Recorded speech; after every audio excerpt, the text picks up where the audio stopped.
Guys আবার একটা রান্নার ভিডিও নিয়ে আয় পড়ছি। তো আজকে বানানি হতেছে কি, সামনে দেখতে থাকো, ভিডিওটা দেখতে পারবা। তো চলো ভিডিওটা শুরু করি। তো এই গাইজ আমি হাসি বললাম আবার একটা ভিডিও নিয়ে। তো আজকে বানানি হইতেছে চিলি পনির। তো বানাইবো আমার বর, গুছাইতেছি আমি। তো হচ্ছে সবাই মিলে হেল্প করছি।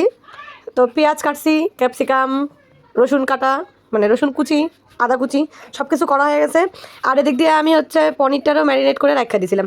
এটার মধ্যে দিয়েছিলাম হচ্ছে কর্নফ্লাওয়ার, দিয়েছিলাম একটু বেসন, দিয়েছিলাম হচ্ছে লঙ্কার গুঁড়া, গোলমরিচের গুঁড়া আর সামান্য পরিমাণে লবণ।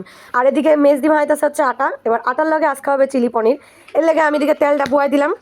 তেল বয়াই দিয়ে আস্তে আস্তে একটা একটা করে পনির ছেড়ে দিতেছিলাম।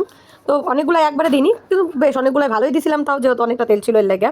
এই দেখো আমার একবার দেওয়া হয়ে গেছে, প্রায় ভাজা কমপ্লিট। এখন নামাই নিব। এই দেখো গাইজ নামানো কমপ্লিট হয়ে গেল আমার।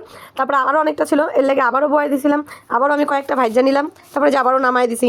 তো এবার নামাই দেওয়ার পর এত সুন্দর লাগতেছিল প্লেটে দেখে, মনে হচ্ছে চিলি পনির বানাতে লাগবে না, ডাইরেক্ট মুখে এমনিতেই খাই লাই। কালারটা যে হয়েছিল না অসম্ভব সুন্দর।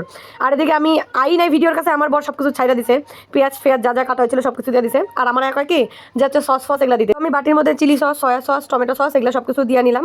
তো আর বর এদিকে দিয়ে দিছিল হচ্ছে ক্যাপসিকাম কুচি, তারপরে পেঁয়াজ কুচি, লঙ্কা কুচি, আদা কুচি আর হচ্ছে রসুন কুচি দিয়ে টিয়া এমা আনিছে। আর আমি যেটা সসটা তৈরি করছিলাম ভাজ্যা টাজ্জা নেওয়ার পর এটা দিয়ে দিল। তো তারপর এটা কিছুক্ষণ কষানোর পর সবটি পনিরও দিয়ে দিছে। তো পনির দেওয়ার পর যখন হালকা একটু নাড়াচাড়া করলো, বেশ কালারটা যাইছিন একটু, শুধু একবার দেখো, মানে দেখে তোমরা আশা করি অনেকের খাতে ইচ্ছা করবো। যার খাতে ইচ্ছা করবো গাইজ আমরা পরে পড়বো, আমার পর রান্না করে খাওয়াই দিব তোমরা। তো দেখো এদিকে কর্নফ্লাওয়ারও গুলাই রাখছিলাম, সেটাও একটুখানি দিয়ে দিছে। তো এদিকে যে রান্ধে হয় নাকি টেস্ট করে খাওয়া দেয়, আমরা এদিকে লুকাই ভিডিও কথা টেস্ট করে দেখলো বেশ ভালো হয়েছে। তো তারপর আর টেস্ট কমপ্লিট, এখন নামাই দিতেছে। তো নামানির পর দেখতে একদম এমন হয়েছিল।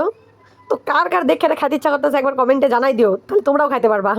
তো দেখো এত সুন্দর রান্না বান্নার পর রিভিউ কি আইছে, ভিডিওটা দেখতে থাকো লাস্ট পর্যন্ত, অবশ্যই দেখতে পাবা। গাইস দেখা খেতে বসে, বলো কেমন হয়েছে? দোকানে এরকম বানাতে পারে না, দোকানে এরকম বানাতে পারে না। কেমন হয়েছে দিদু? ভালো বলো ভালো হয়েছে। ভালো হয়েছে? কেটা বানাইছে? মামু মিনি হেল্পার, মামু ডাক বল যৌতুক মামু শেফের মতো ব্যাপার হয়ে গেছে। শেফ সব রেডি করা থাকবে, মামু শুধু রান্না করে দিবে। ওটাই তো হয় রে। আমাদের রাঁধুনি রান্না করে হাঁপিয়ে গেছে গাইস, কি লজ্জা পাইছে।